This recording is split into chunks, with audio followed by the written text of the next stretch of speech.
qua đua đi.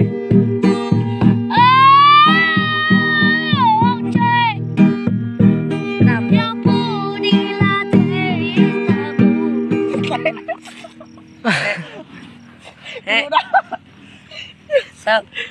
Thế nào mẹ không? Hát mẹ không? Sợ. Hả? Hay bị vui ấy. Có mẹ không? Có mẹ không? Không. Không hả? Hello. Tí hát tiếp nhá. Dạ. Ok mày. Ok.